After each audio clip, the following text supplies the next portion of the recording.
Pria ini memberikan kita pertanyaan yang menarik mengenai apakah Nabi Musa menggunakan bahasa Arab ketika berbicara dengan dua orang wanita di negeri Madian. هل تحدث سيدنا موسى عليه السلام باللغة العربية؟ في الحقيقة هذا ما قد نستنتجه من نص القرآن الكريم حينما قابل سيدنا موسى فتاتين من مدين تستقيان عند البئر فتحدث معهن وتحدثن معه دون ترجمان. Seperti yang diceritakan dalam Al-Quran, surat Al-Qasas ayat 23. يقول تعالى: ولما ورد ماء مدين وجد عليه أمة من الناس يسقون ووجد من دونهم امرأتين تذودان قال ما خطبكما قالتا لا نسقي حتى يصدر الرعاء وأبونا شيخ كبير. Dan menurut beliau, kabilah Madian adalah kabilah Badawi Arab dan hanya berbicara dalam bahasa Arab dialek lokal Madianiyah. وقبيلة مدين قبيلة بدوية عربية لا تتحدث إلا اللغة العربية بلهجتها المديانية. Sehingga menurut beliau cuma ada dua kemungkinan, yaitu Nabi Musa berbahasa Arab atau memang saat itu ada dialek yang dapat dipahami oleh satu sama lain. وهذا يعني إما أن سيدنا موسى تحدث بلغة الفتاتين العربية أو أن لغة سيدنا موسى حينها كانت لهجة يفهمها العرب كما يفهم موسى العربية. أما رأيكم؟ Dan jawaban dari pertanyaan-pertanyaan beliau saya temukan dari ceramah Ustadz Firanda Andirja berikut ini. Nabi Musa kaget. Ternyata berita tentang dia membunuh orang Kipti ini telah tersebar, ya. Telah tersebar. Dan ini berbahaya, berarti dia akan ditangkap dan dia akan dibunuh oleh Fir'aun dan bala tentaranya. Tiba-tiba ada orang memberi peringatan. Kata Allah, wa jaa rajulun min aqsal madinati yas'a. Tiba-tiba ada seorang laki datang dari ujung kota berjalan dengan cepat berlari menuju kepada Musa, menasihati. Dia berkata, ya Musa, innal mala'a ya'tamiruna bika liyaqtuluk.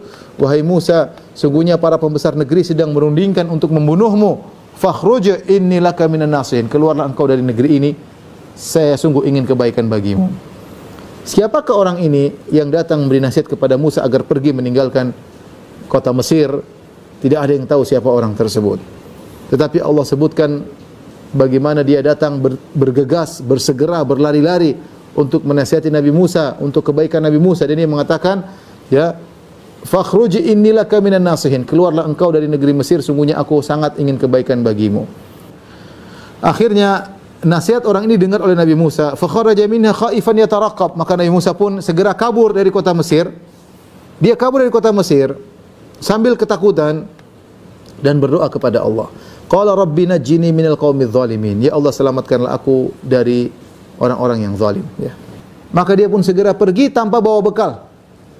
Berjalan Nabi Musa dari negeri Mesir ke negeri Madian, ya.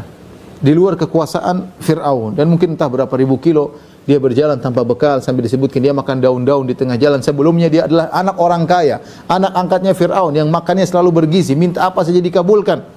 Anak apa lah orang bilang, anak orang kaya,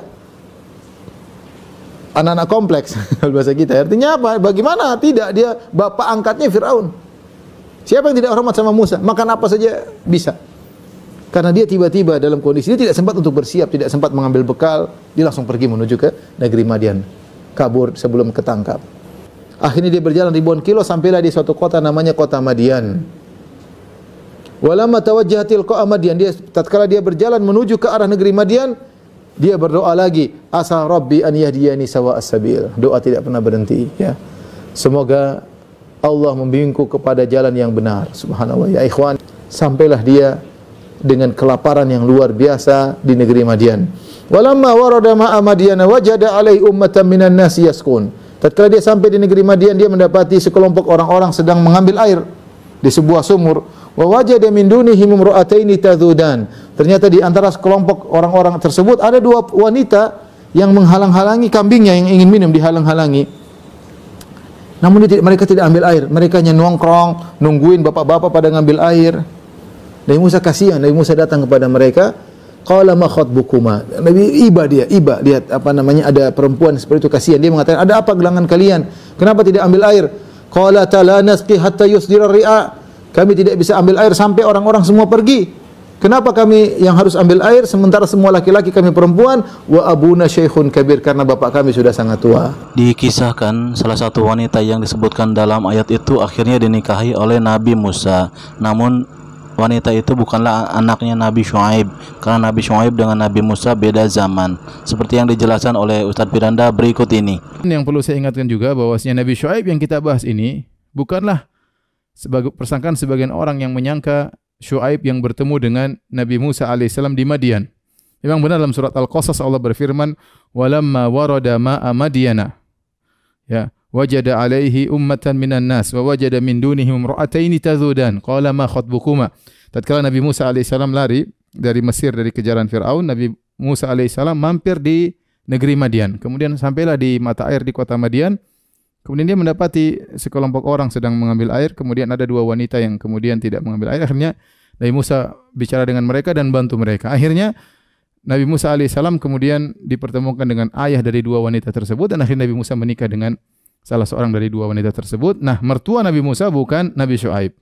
Dia orang soleh disebut dalam Al-Quran dan dia tinggal di Madian. Tetapi dia bukanlah Nabi Syuaib, karena Nabi Syuaib zamannya jauh sebelum Nabi Musa alaihissalam. Ini banyak orang keliru dalam hal ini. Ya, mereka menyangka bahwasanya orang saleh yang merupakan mertuanya Nabi Musa adalah Nabi Syuaib dan itu adalah keliruan.